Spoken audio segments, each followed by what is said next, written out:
The pharmacy said take 1 pill every 8 hours as needed for pain. I was taking 2. Not 6, not 10, just 2. And I told myself that I was still under control. It was March of 2009, in flight school and training to become a naval flight officer. And then I lost my leg in a boating accident. 30 days in the hospital, morphine, Percocet, then a prescription for OxyContin when they sent me home. 6 months later, I was an addict. I'm TJ Stecker, and this is a story I don't tell people. But it's the story that taught me how to write characters with substance issues. Characters like Jolene in The Moth, in a way that's honest. If you're here to learn how to write addiction, trauma, and recovery without turning it into a plot device, hit that like button and subscribe. Because what I learned in those 6 months changed everything about how I approached damaged characters. It was March of 2009. I was 26 on the cusp of 27. I was in flight school, training to become a naval flight officer. I'd wanted it almost my entire adult life, and I was right there. I was almost done with training. And then I lost my leg in a boating accident, below the knee, gone. I got life flighted to the hospital where I spent the next 30 days. I had a morphine drip, Percocet, around-the-clock pain management. The physical pain was brutal. Phantom limb pain, your brain sending signals to nerves that are wrapped around a leg that isn't there anymore. It's this deep, sharp pain that just won't quit. And when I was discharged, they sent me home with a prescription. And I had a choice to make, give up on flight school or fight like hell to get back. I chose to fight. But the pills did more than numb the pain. They gave me euphoria. The anxiety about whether I'd ever fly again, gone. The shame of losing my leg right when I was about to achieve my dream, gone. The fear that I've screwed up everything, gone. For the first time after the accident, I realized I felt better than normal. That should have been my first warning sign. But I was 27, I had just lost my leg, and I was trying to salvage my entire future. And the doctors gave me the pills, so I take them. The prescription said 1 pill is needed. I started taking 2. Not because 1 didn't work, but because 2 felt better. And here's the thing about chasing that feeling. It gets harder to reach. The first pill felt amazing, and after a while it took 2 to make that same feeling happen. By month 2, I need 2 pills just to feel normal. That's what addiction sounds like from the inside. It's not, I'm taking 10 pills at a time. It's, I'm only taking 2. That's barely over the prescription. I've got this under control. Physical therapy was help, and it wasn't just the exercises. It was the knowledge that every student in my flight class was still training to fly, while I'm just learning how to walk again. It wasn't that I was grounded from flying. It was that I was trying to get off the ground in the first place. And the only thing that made me forget was the pills. Not because they fixed anything, because they made me not care that nothing was fixed. I started watching the clock, counting down the hours until I could take the next dose. My prescription said as needed, but I felt like I needed them all the time. So that's when I stopped taking 1 and I started taking 2. I told myself 2 pills is nothing. I knew people that were taking way more than that. I had it under control. Here's what nobody tells you about OxyContin. It doesn't kill the pain. It kills everything. Emotion, motivation, connection. People would ask, how's your recovery going? And I would say, fine, because everything is just fine. The pills make everything fine, except they don't. They just numb everything enough to make you think everything is fine. But 6 months in, I was running out of pills. I took my last 2 and went to the doctor for a checkup, a standard follow-up appointment. He looked at my chart, he looked at me. He said, do you need another prescription? That was it. That was the whole question.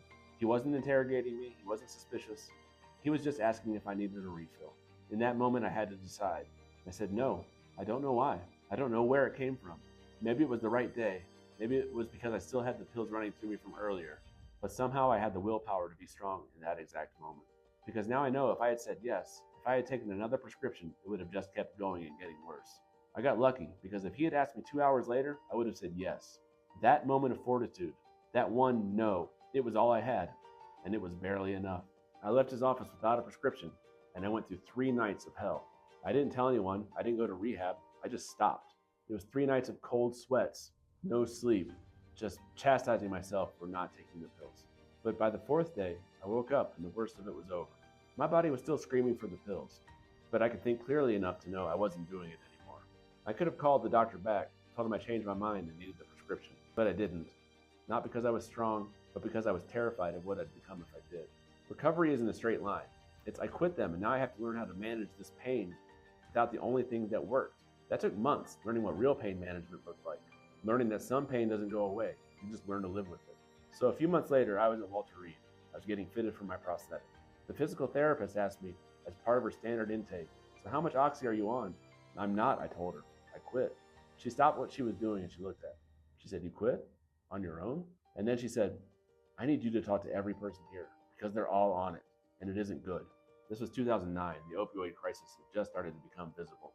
Walter Reed was full of wounded warriors managing pain with OxyContin. And I realized I'm not alone in this, but I was one of the lucky ones that got out early. That moment stays with me because she was right. It wasn't good, and lots of people didn't get out. I got out because of one moment of fortitude that could have gone either way. So here's what that experience taught me about writing addiction. Addicts aren't chasing oblivion, they're chasing that first high, the euphoria that's impossible to replicate.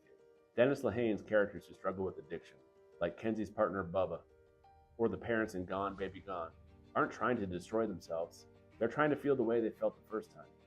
Michael Connelly's Bosch doesn't judge addicts. He understands that addiction is chasing something that's already gone. When I wrote Jolene in the moth, I gave her an OxyContin addiction. 6 months clean, fighting every day not to relapse. Because that's what recovery actually looks like. It's not I got clean and now I'm fine. It's I remember how good those pills made me feel. And I know if I take one, I'll spend the rest of my life trying to feel that way again. Your characters with substance issues shouldn't be weak. They should be desperate to recapture something that doesn't exist anymore. So here's what I want you to take away from this. If you're writing characters with addiction, understand what they're actually chasing. They're trying to feel the way they felt the first time they took the drug.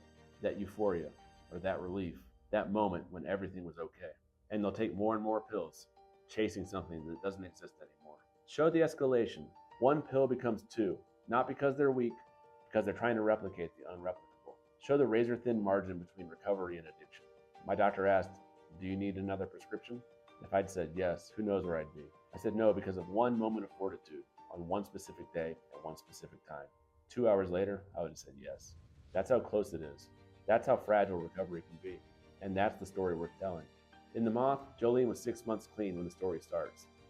But she remembers how good those pills made her feel. But she also knows that if she takes one, she'll spend the rest of her life trying to chase that feeling. She's fighting every day, not because she's strong, but because she happened to have one moment of strength at exactly the right time. That's the character readers remember. Not the one who's broken, but the one who's fighting every day because they got lucky once. I'm still learning how to write this without exploiting it.